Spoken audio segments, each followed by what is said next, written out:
We've been working our entire careers for this opportunity. We're ready for this moment. Give us the pressure. We want that.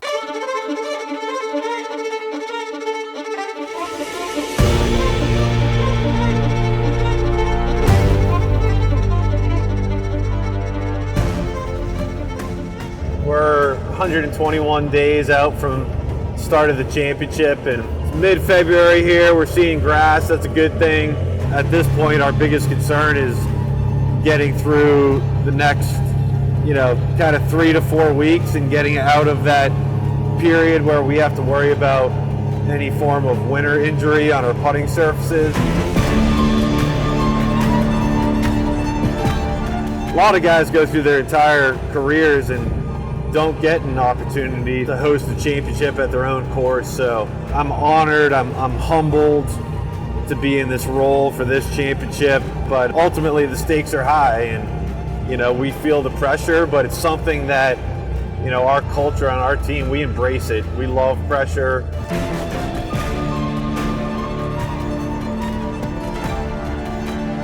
I look out over the 18th hole here at Oakmont, and you can't help but think about all of the legends of golf that have walked up this fairway. Our team, we're going to play a big part in the outcome of this championship. A lot of work has to be done to get this golf course to the standard that we want it to be. Day to day, even though it's cold, windy, at least the sun's out today, we're still being very productive out on the golf course. Right now, there's not many trees at Oakmont left standing, but these are some of the more prominent ones at Oakmont around our 9th green. And this is the best time to come in, start our detail work, doing some pruning, taking the suckers and new growth off these things. It's been a challenging winter, under snow cover for about a month, but we've had our protection here on our putting greens, tarps for help insulation, and also the wind fence. The biggest thing at Oakmont is we sit up high on the hill and we get exposed to wind, and that can be an issue when you start to think about like winter kill and desiccation. So you'll see like the winds we're worried about are the cold north winds in the winter. So you'll see all these wind fences up around the putting greens protecting against that cold wind. And then also with the permeable covers on it, be able to hide like will help the temperature fluctuation through winters. Just being patient and controlling the controllables right now. So, but we're in a really good spot.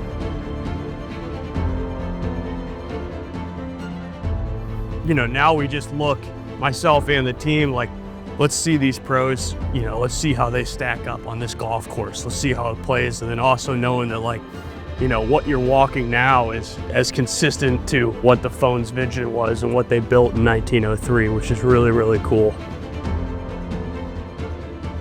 We're standing here in our main shop area.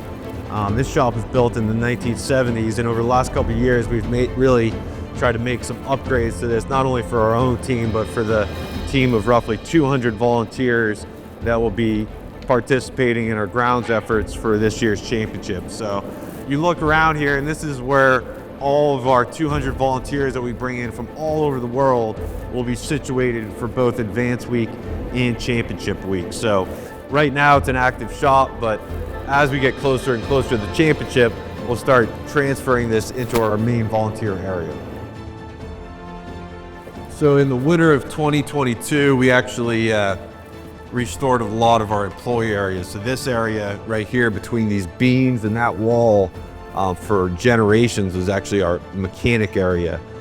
So our own staff in-house, we upgraded this entire area. This is now our break room that we use day in and day out. However, during the US Open, this will actually transport into a lounge area.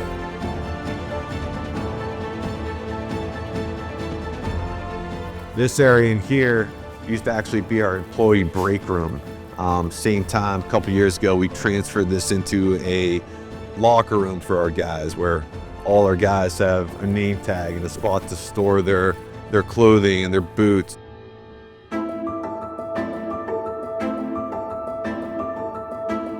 You'll see that we have all 10 US Open logos painted on the walls. We stenciled these logos down the wall, and our guys hand painted these. So just another way of embracing the history at Oakmont and really putting that on full display. We got guys coming from Australia, New Zealand, Japan, all over Europe, and all of those guys need housing for the week and meals and transportation to and from the hotels, as well as uniforms. So we've really relied on our sponsors, such as Quali-Pro, to help us cover some of those costs. But really our goal is to make sure that every single turf professional that comes in here and commits and dedicates their time for that week, whether it's Advanced or Champ Week, has an unbelievable experience that's second to none. This is the area that we store all of our sprayers. We have 8 total sprayers, so on any given day, you know, there are occasions where all of this equipment is going out onto the golf course. So I'm here with Jack Stiglitz, our spray tech here at Oakmont. He's in charge of managing all this equipment, our spray programs, our inventory. I think it's really important that you give a lot of guidance when people are new to spraying, making sure they're safe, making sure they're learning. A few weeks ago, I had the honor of going down to the Quali-Pro plant and seeing where they actually manufacture and formulate all the products that we use here on course at Oakmont. A really enlightening experience for me, seeing the quality, the knowledge, the experience that goes in to manufacturing these products, seeing, you know, how that product goes from the Quali-Pro plant and ultimately ends up here on our shelves at Oakmont.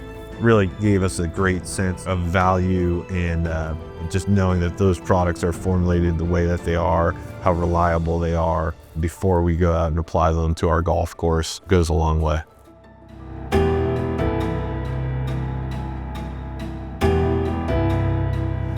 I think having guys come in, you know, from literally across the world to take part in this event, you know, it speaks to the history, the legacy, the traditions that Oakmont holds, and you know, everyone, just the buzz around this championship.